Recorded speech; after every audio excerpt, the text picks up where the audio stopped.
Bonjour tout le monde! On va se pencher sur cette fameuse phrase qu'on a tous déjà dite ou entendue « ce n'est pas ce que je voulais dire ». On va voir ensemble comment notre style de conversation, une chose à laquelle on ne pense presque jamais, peut en fait façonner toutes nos relations. On a tous déjà vécu ça, non? Ce sentiment super frustrant d'avoir l'impression de parler une langue complètement étrangère avec quelqu'un qu'on aime, que ce soit notre partenaire, un ami ou quelqu'un de la famille. Et quand ça arrive, notre premier réflexe, c'est de chercher un coupable. Soit on pointe l'autre du doigt, c'est lui qui ne comprend rien, soit on se tape sur la tête, qu'est-ce que j'ai dit de pas correct? Ou pire, on commence à douter de la relation au complet, en se disant que peut-être ça ne marchera juste jamais. Mais, et si la vraie raison était ailleurs? Si le problème était caché, juste sous notre nez, dans la façon même dont on parle? Quelque chose d'invisible dont on n'a même pas conscience. C'est de ça qu'on va jaser. Ah, ce grand classique. Ça sonne familier? On n'est pas allé au party parce que tu ne voulais pas y aller. Quoi? Ben non, moi je voulais. C'est toi qui n'avais pas l'air de vouloir. Et là, c'est le blocage. Chacun est persuadé d'avoir raison et la conversation tourne complètement en rond. Alors, la clé pour décoder ce genre de situation, c'est le style de conversation. Pensez-y, c'est notre façon bien à nous de parler, une sorte de signature vocale qu'on développe depuis qu'on est tout petit. Ça vient de notre famille, notre culture, notre milieu. C'est vraiment comme une empreinte digitale, mais pour la parole. OK, pour rendre ça concret, prenons un exemple vécu par la linguiste Deborah Tannen. Imaginez la scène. Étape 1. Elle demande à son conjoint, tout simplement, « Veux-tu aller chez ma sœur? » Étape 2. Il répond « OK. » Jusque-là, tout va bien. Mais là, étape 3, elle enchaîne. « Mais veux-tu vraiment y aller? » Et boum! Étape 4, il explose. « Tu me rends folle. » Alors, qu'est-ce qui vient de se passer? Regardons ça de plus près. De son côté, son style à elle, c'est d'être directe. Elle a posé une question pour avoir une information, point. Ce qu'elle voulait savoir, c'est « dis-moi ce que tu préfères, toi ». Mais de son côté à lui, son style est plus indirect. Pour lui, la première question était déjà un indice qu'elle voulait y aller. Alors quand elle a reposé la question, il a interprété ça comme si elle avait changé d'avis et qu'elle voulait qu'il lui donne une porte de sortie. Vous voyez? Deux bonnes intentions, mais un résultat catastrophique. Et ça nous amène à un concept super important, le métamessage. En gros, c'est pas tant ce qu'on dit, mais surtout comment on le dit. C'est le message caché sous les mots qui parle de la relation et nos émotions. Et c'est là, dans ce non-dit, que la plupart des malentendus prennent naissance. En fait, il faut savoir que chaque fois qu'on parle à quelqu'un, même pour dire des banalités, c'est comme si on marchait sur une corde raide.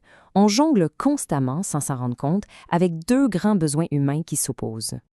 On appelle ça le dilemme du porc épic. C'est simple. Les porcs épics veulent se coller pour avoir chaud, mais s'ils sont trop proches, ils se piquent. Ben nous, c'est un peu pareil. D'un côté, on a besoin de connexion, d'être proche des autres. De l'autre, on a besoin de notre bulle, de notre indépendance. Et notre façon de parler, c'est notre manière de négocier constamment la distance entre les deux. Et ces fameux métamassages, on les envoie comment? Avec des outils qu'on utilise sans même y penser.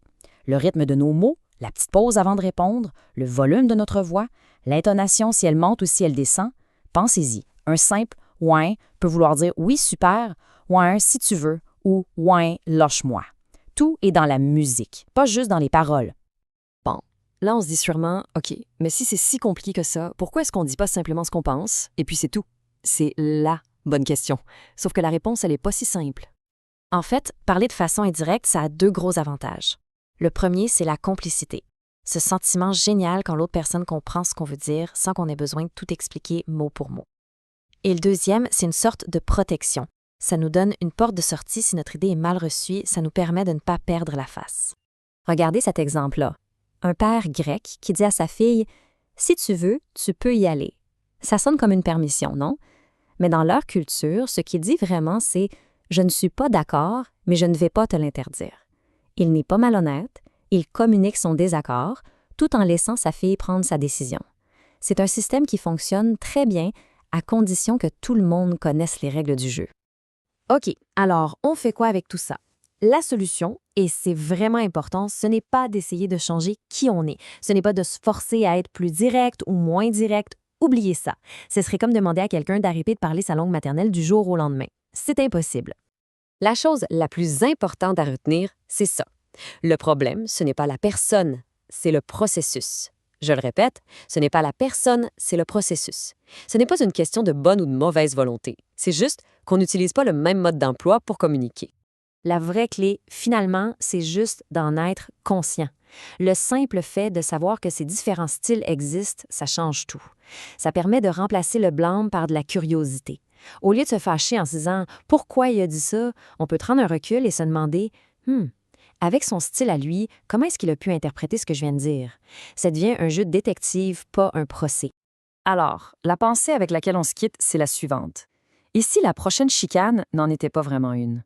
Si c'était juste un malentendu entre deux styles de conversation qui essaient de se connecter? Pensez-y la prochaine fois. Ça pourrait tout changer. Merci d'avoir été là